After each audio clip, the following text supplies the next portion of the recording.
Lebih pilih mana? Barang mandek, nggak bisa kejual karena lu masih stay harganya di situ, tapi lu harus keluarin 10 juta. 10 juta.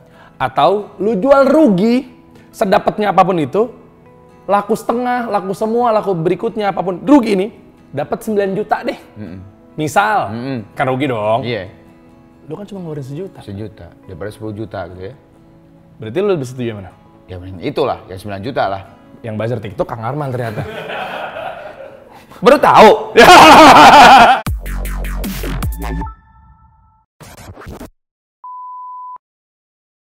Jadi semuanya itu sekarang udah online ya. Ya. Nah, kalau menurut lu UMKM di Indonesia sudahkah siap untuk online? Belum. Belum. Kita Why? Kenapa? Ya.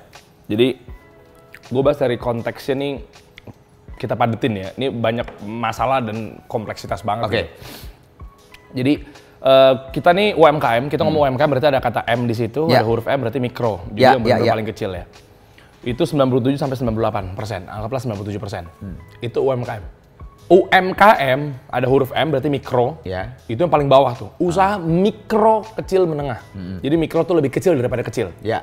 Terus bagaimana ceritanya dengan sebanyak ini Pak Presiden, Pak Jokowi, beserta menteri-menterinya gitu kan, Pak Zulkifli Hasan, Menteri Perdagangan, Pak Teten Mas Duki, Menteri UKM gitu ya. Ini banyak banget kan. Nah, fenomena yang terjadi TikTok Shop, Tanah Abang, ini pisau bermata dua Kang. Oke. Rame ini. Pembahasan ini memang kalau gua lagi di pisau yang satu, terus orang-orang bilangnya, lo mah bela Tanah Abang lo. Lo mah kolot, nggak mau berubah lo. Lo mah bazarin Tanah Abang lo. Ya. Pas gue lagi bermain narasi di pisau yang kedua, bazarnya Pak Teten nih. Iya. Bazarnya pemerintah nih. Gue bilang, lu kemarin bilang gue bazarnya Tanah Abang. Sekarang pemerintah. Penjilat pemerintah. Enggak, lu yang mana? Maksud gue, lu yang serang gue dari yang mananya? Maksudnya gimana? Karena kompleks banget, Kang. Kita bisa melihat bahwa, mohon maaf, pedagang UMKM salah. Dan kita bisa melihat, mohon maaf, gue nggak bilang regulatornya, tapi regulasinya yang salah. Oke. Nah maksudnya, kita udah dapat banyak bocoran. Gue diundang sama TikTok Indonesia. Begitu tahu, keposting, Dery main di kantor TikTok. Pro Cina lagi. Dery antek-antek TikTok. Oke, pastilah. Berarti dia di sini yang diserang dua nih. Dery udah dibayar sama TikTok, dia akan nyerang pemerintah sama nyerang UMKM. Gue hadir nih di Tanah Abang nih.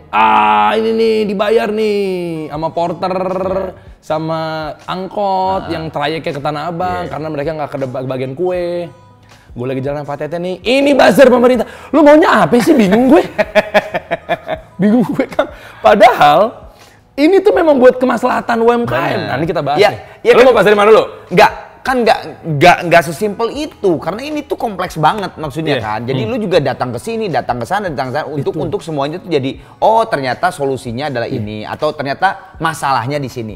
Gue mungkin berangkat dari ya udahlah regulatornya dulu aja, pemerintah. Gue banyak dapat bocoran dari Pak Teten, pastilah kita makan bareng, kita mantai bareng dan seterusnya gitu ya. Chemistry tahu satu sama lain gitu ya. Beliau lagi kewalahan. Oke. Ada satu bahasa kasarnya, mohon maaf, kecolongan lah.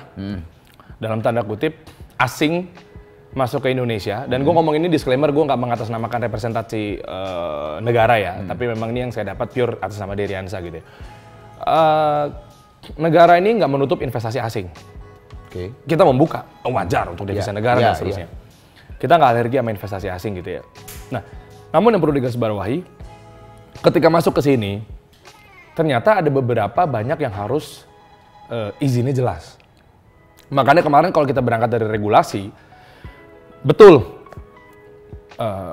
penanganan pemerintah tuh udah di waktu yang tepat, yaitu dengan memisahkan antara izinnya sosial media sama izinnya social commerce. Karena Instagram, YouTube, Facebook mainnya memang dia sosial media. Dia ibaratnya mungkin taat aturan lah ya. Nah, TikTok mainnya di ranahnya dua-duanya. Satu, regulasi. izin lagi diurus dan ternyata alhamdulillah kita tahu bersama kementerian yang terkait menutup TikTok Shop. Betul. Nah ini adalah upaya dari kepedulian menangani 97% ini. Itu regulasi. Dan yang berikutnya adalah predatory pricing. Oke. Harga-harga yang dimaksudkan adalah masuk ke Indonesia dengan produk-produk impor dan seterusnya. Ini sudah diatur. Ternyata alhamdulillah, ternyata pemerintah kerja. Yaitu untuk yang impor nggak boleh di bawah 1,5 juta rupiah alias $100 dengan kurs 15.000. Oke. Udah ada aturannya lagi. Jadi lu nggak bisa lagi beli sepatu impor harganya di 1,4 misalnya gitu ya dan seterusnya. Ya terlepas dari mungkin lu ada akal-akalan berhasil ya itu di luar kendala kita tapi yang penting regulasinya udah ada nih ya udah ya. Itu. Nah, namun yang memang lagi mau dibenahin sedikit lagi adalah gara-gara investasinya, gue sebutnya oknum lah biar aman. Banyak oknum-oknum luar asing yang masuk ke Indonesia, ternyata dia banyak potong kompas, Kang. Budaya di Indonesia adalah gotong royong, semua kebagian.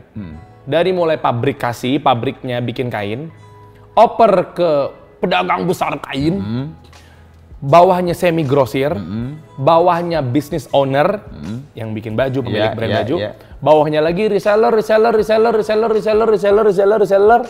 konsumen. Oke. Definisi reseller yang banyak ini bisa jadi distributor, agen, afiliator, marketer gitu ya. Itu Indonesia. Kenapa teriak fenomenal di Tanah Abang rame signifikan ini? Adanya oknum asing, nggak tahu gimana cara dia bermain, yang tadinya dari pabrik, semua kebagian kue. Iya, ini sikat langsung. Langsung. Ngapain gue bagi-bagi kue? Margin gue lebih tebal, oke? Gue bisa banyak produk banyak. Gue tinggal datang ke konsumen. Biasa lu beli baju di mana? Nih ada tuh, lu mau kayak gimana nih? Harganya segini, stok kita mumpunin. Bikin satuan bisa?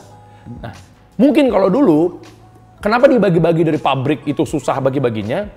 Dia harus partai besar bikinnya. Ya kan nggak mungkin Kang Arman mau datang ke pabrik, nggak bisa. Kalau mau beli mesti 2.000. Ngapain gue beli baju 2.000 pieces? Ya dong. Kecuali mungkin organisasi bikin apa segala macam. Beli 1, 2, 3 paling banyak gitu lah. Ke mall paling banyak berapa sih kita beli gitu ya. Sepunya duitnya gitu ya. Tapi gara-gara pabriknya ini paten dalam arti sangat kuat sekali peruangannya dan seterusnya. Dia bisa bikin satuan. Itu kata pabrik, ngapain gua pakai reseller? Orang bisa bikin satuan, jualan aja ke konsumen. Langsung konsumen. Kepangkas tuh semuanya tuh. Inilah yang teriak, nggak berhenti-berhenti kantor kasih solusi ini.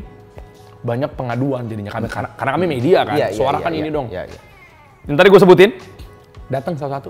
Lu mau sebutin mana? Orang pabriknya, semi grosirnya, atau pedagang kain besar semi grosirnya, pemilik brand owner apalagi. Kenapa lu marah-marah? Kenapa lu kebakaran jenggot? Saya di Tanah Abang di brand gue nggak ada yang beli lagi. Kenapa? Gue tanya gitu di ruang meeting. Ya gimana? Yang tadinya reseller harusnya belanja sama gue pemilik kain nih, pemilik brand baju, harusnya belanja di gue. Dia datang dari Sulawesi, belanja ke Tanah Abang, dia beli banyak, dia bawa ke Sulawesi, dia dagangin sana. Dikontak sama pemilik brand atau pemilik kain. Kenapa lo nggak belanja lagi? Bos, gimana gue mau belanja? No, stok gue masih rame di gudang, nggak ada yang mau beli. Kenapa emangnya? Nah, ini baru nih masuk nih. Pada beli di TikTok, harganya jauh di bawah gue. Pada beli langsung ke pemain atau tengkulak atau apa yang bisa langsung dia agen pabrik. Ya wajar, ngapain gue beli lagi? Masih mandek. Dari brand owner, dari atas sudah pasti kepukul. Sampai reseller terakhir. Ngadu lagi. Gue udah nggak bisa beli produk lagi. Percuma gue beli sama brand owner, gue beli sama agen, gue beli sama distributor. Nggak bisa ngejual. Karena jualnya di bawah rata-rata. Betul. Ya gue sempat ponakan gue ngomong beli casing telepon 6.000 perak, gede. 6.000 perak dan bagus lagi. Ini gimana caranya? Ini modalnya berapa gitu? Nah, 6.000, 4.000. Gue nggak tahu ya, teman-teman silakan nilai ya. Ini jawaban gue diplomatis atau normatif atau enggak. Kami dipanggil ke TikTok. Meeting. Nah, ini selesai ya, regulator ya. Gimana dari sudut pandang TikTok? Siap. Sebelum bahas Tanah Abang ini, segitiga bermuda soalnya nih. Nggak jauh-jauh ya. Platform, pelaku, pemerintah. Oh dia di situ-situ aja tuh. TikTok. Der, hari Rabu kita kantor TikTok. Oke. Siap. Datang. Orang TikTok lah. Ya mungkin levelnya manajerial atau apalah ya. Terus ngobrol. Gimana di luar sana, Der? Ada berita apa? Gue jawab 2. Yang pertama, gue akan jawab pertanyaan lo. Yang kedua, gue mau nanya, kenapa lo begitu? Oke. Gue langsung tembak depan. Dan gue mau kritik lo. Tanya orang TikTok. Jadi lo mau yang mana dulu? Mau menyelesaikan jawaban lu, pertanyaan lu dulu, atau mau gue nanya sehingga lu klarifikasi? Ya. Jadi mau gue yang jawab duluan apa lo yang jawab duluan? Ya. Gitu kan? Ya udah lu dulu deh, Der. Ya udah gue dulu ya. Berarti gue yang jawab, habis itu lu yang jawab ya. Klarifikasi pertanyaan gue. Berarti sekarang gue dulu yang jawab. Gue jawab. Iya di luar sana begini yang tadi gue sebutin. Yeah. Untuk singkat cerita nih. Bam. Produk ini katanya ditunggangin TikTok, produk ini katanya ternyata dibikin di Cina, produk ini katanya begini, gue lempar semuanya ke dia. Klarifikasi. Jawabannya di sini, posisi gue sebagai pendengar. Ya. Jadi silakan Anda menilai sendiri. Jadi gue hargain keputusannya, jadi gue gak mau muncul perdebatan, pokoknya gue mau sehat aja lah di sini lah, untuk kebaikan bersama lah. TikTok jawabnya klarifikasi. Tidak ada predatory pricing. Dia pakai contoh, gue nggak tahu, dia pasti kolom komen rame banget, gue tahu. Gue jawab berdasarkan TikTok, gue nggak bela apa-apa ya. TikTok bilang, ya mungkin ada benarnya, tapi mungkin Anda beranggap ada yang salahnya juga. Dia bilang tidak ada predatory pricing. Gue bingung. Gimana ceritanya? Nah, kalau yang tadi tuh istilahnya, kalau gue ketemunya besok nih, gue akan bilang, ada satu vokalis bilang katanya ponakannya 6.000. Lu mau ngeles gimana? Gue mau gituin tuh. Kemarin gue pakai contohnya yang celana. Sama kancing lah, apalah, sepatu lah gitu. Sepatu 10.000. Ada tuh. Iya ada. Ya kan? Ada. Kenapa lu bisa ngasih harga tim-tim lu afiliator dan teman-teman itu 10.000? 10.000. Iya kan? Jawab. Gua bilang. Nah sebelum ke situ kan gue dulu jawab ya. Gue serang pengaduannya begini-begini, dijawab sama dia. Predatory pricing, oke gue jawab dulu. Harusnya yang berkata seperti itu, yang mungkin dia menuduh kami seperti itu, fair dong. Lu udah buka belum klik fotonya? Apa? Udah klik belum fotonya? Oh iya. Akhirnya gue coba praktek. Gue klik fotonya. Ternyata sepatu yang 10.000 itu cuma tek-tekannya yang di samping tapi di fotonya sepatunya, Kang. Nah dulu, ini perdebatan nih. Gue tahu nih. Enggak ada lagi kok yang lain. Sabar. Nih kalau dari kayak gini nih, ini buzzer semuanya masuk dan ngiranya gue buzzer TikTok. Sebentar. Tadi lu nggak dukung gue lo, katanya buzzer pemerintah. Kan gue udah belain tadi. Giliran sekarang lu pasti ngiranya gue tahu banget lo. Gue buzzer TikTok. Bodo amat terserah, gue cuma jelasin. Gue udah disclaimer pokoknya. Ternyata kancingnya, talinya, apanya lah, emblemnya dan seterusnya. Itu harga 10.000, tapi foto cover thumbnailnya sepatu atau si baju atau si apa gitu ya. Dan seterusnya. Gue nggak percaya. Buka. Gue buka. Iya lagi. Nah, di situ gue mikir, apa gue minim data? Tapi gue juga denger. Nah, sekarang kan gue dapat lagi kan. Kang Arman bilang ponakannya begitu, teman gue bilang begitu. Jadi yang bener yang mana? Tapi memang ada juga yang ngejualnya seperti itu. Nah, dia bilangnya gini. Oke, predatory pricing yang bab 2. Der, gue ajak lo kan pebisnis, gue ajak lo hitung-hitungan. Siap! Lo sedikit banyak tahu ilmu keuangan kan? Insya Allah.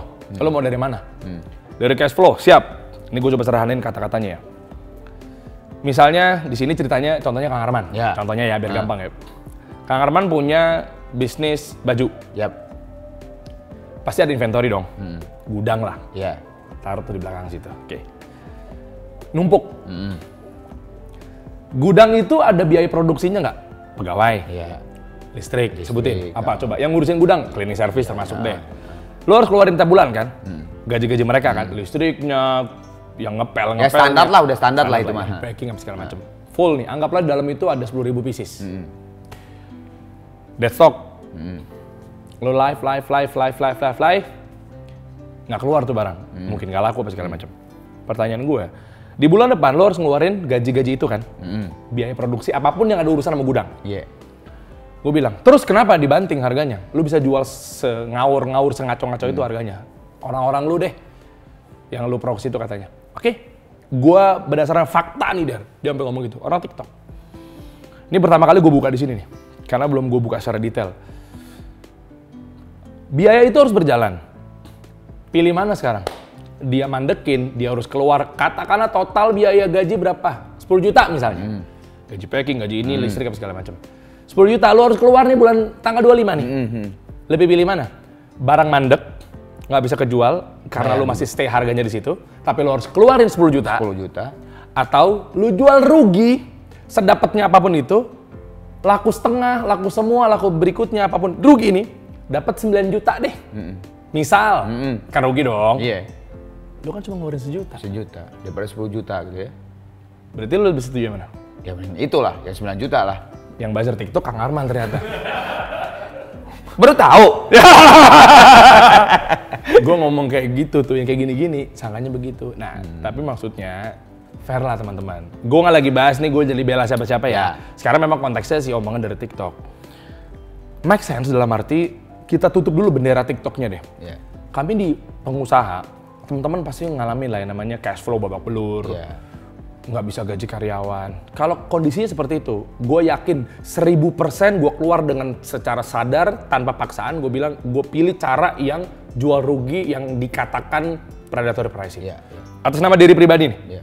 Kenapa? Men, gila lo, stok gue nggak berkurang, terus gue harus keluar 10 juta dengan contoh yang tadi ya. Mendingan gue lakuin setengah, sedikit, dapat 10 juta, nggak apa-apa gue nggak balik modal, pegawai gue nggak kepecat. Betul.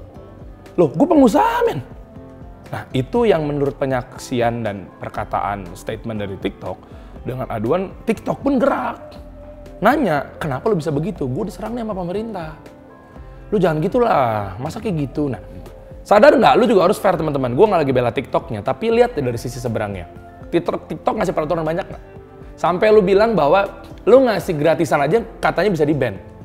Contoh, TikTok tuh nggak mau ketemu AI-nya tuh ngelihat beli 1 gratis 3. Iya, gue pernah ngebantuin teman gue di ininya itu. Pakai kata-kata atau pakai inisial? Jangan ini ya. Tuh. Jangan ngomong beli 1 itu gak boleh gitu, di ban. Lihat, di konteks ini memang gue kedengarannya bela TikTok. Tapi nyatanya justru TikTok tuh pengen sehat.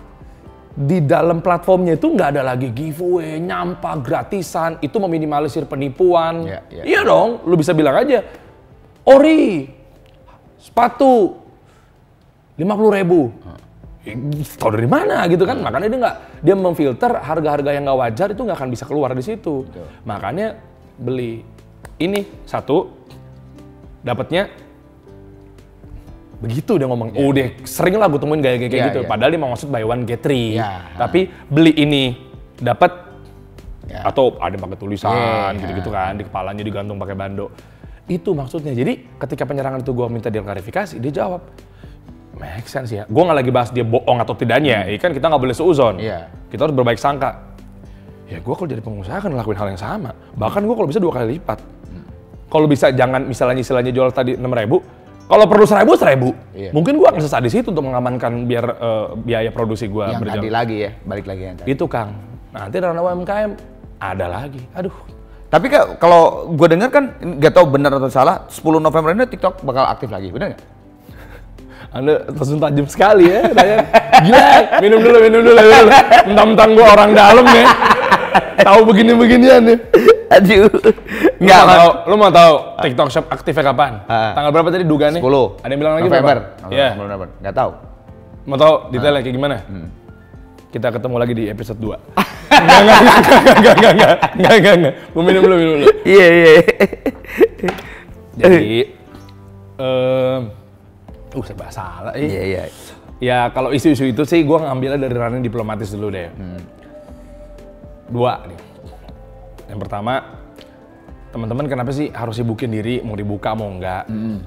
Kenapa sih nggak berpikir bahwa mau dibuka tanggal 10, mau dibuka tanggal 12? Ini dari yang diplomatis dulu deh, baru yang kedua deh, ke angka dan tanggal.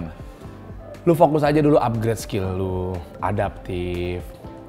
Atau mungkin kalau titipan dari Pak Menteri kan bagus secara edukasi, jangan lagi jualan bakso lagi, seblak lagi. Tapi lu coba jangan fokus di hilir udah banyak. Coba lu main di hulu. Kayak e-fishery tuh ada tuh yang punyanya Gibran ya, kalau nggak salah ya kan? Kemarin baru gua. Iya kan? Main. Iya, nah lu lihat. Kata Pak Teten kemarin. Di Bandung kemarin Gigi main e-fishery. Iya kan? Sabuga. Nah, terus dibilang bahwa kayak Gibran bisa. Istilahnya mungkin bahasa kasarnya tanpa modal ya. dia jadi makelar, dia jadi agregator, mempertemukan pemilik tambak misalnya dengan ikan, pebibit misalnya dan seterusnya. Itu kan kuenya nggak banyak dihilir gitu loh. Main di hulunya. Nah ini titipan dari, itu benar. Program pemerintah di bawah Kementerian Koperasi UKM, Pak Teten Mas Duki gitu, semoga Allah jaga beliau gitu ya. Artinya, udah bener-bener ngajak teman-teman untuk ayo kita ke hulu, ramaikan, jangan kesini mulu. Bayangkan ketika ininya banyak, hulunya dikit. Kita mau belanja kain, pemain kainnya cuma satu. Benar.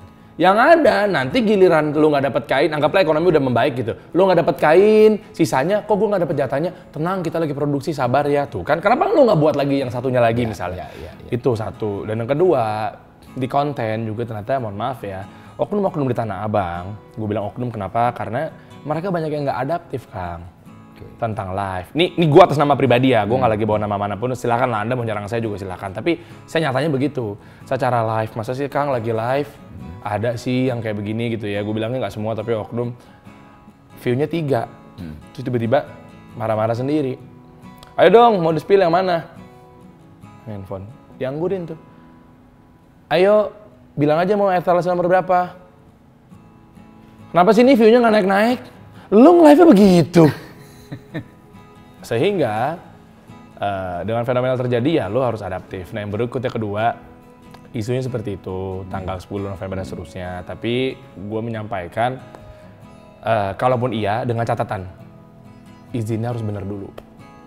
Jadi kementerian mau ada isu tanggal 10 November, nyampe kok 12 November gitu ya. Mungkin kita sedikit banyak tahu lah di dalam, tapi mohon maaf mungkin nggak bisa langsung disampaikan, khawatir ini masih konfidensial gitu ya. Tapi bahasa kasarannya, paling gampang negara akan bantu membuka TikTok Shop dan lain sebagainya kalau dia jelas secara izin. Misalnya dia fokus ke social commerce saja atau memang dia sosial media aja. Oke. Jadi kayak itu yang tadi ya Facebook dan sebagainya. Harus bener dulu, izinnya harus rapi sehingga dia bisa keluar dengan maksimal. Itu aja sih. Oke. Gitu. Tapi kalau maupun misalnya di tanggal-tanggal tertentu tapi izinnya belum kelar, gua rasa sih kayaknya nggak akan kebuka juga.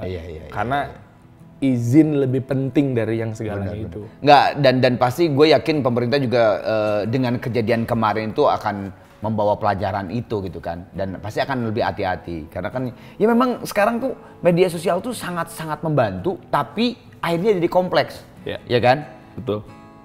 Ada sisi ini, ada sisi itu, ada. Kalau dulu kan bener-bener gampang ya, pedagang, kita mau beli apa tinggal ke pasar, udah gitu aja gitu kan. Kalau sekarang tuh bener-bener kompleks banget. Banyak pihak yang terlibat soalnya. Betul, kompleks banget deh. Oke Der, wah ini gue baru nih hype pisan yang kayak gue ngobrol sama siapa gitu. Biasanya tuh gue nanya keadaan dan sebagainya, tapi memang seru. Sekarang gini, gue ada di gue tuh ada hype today.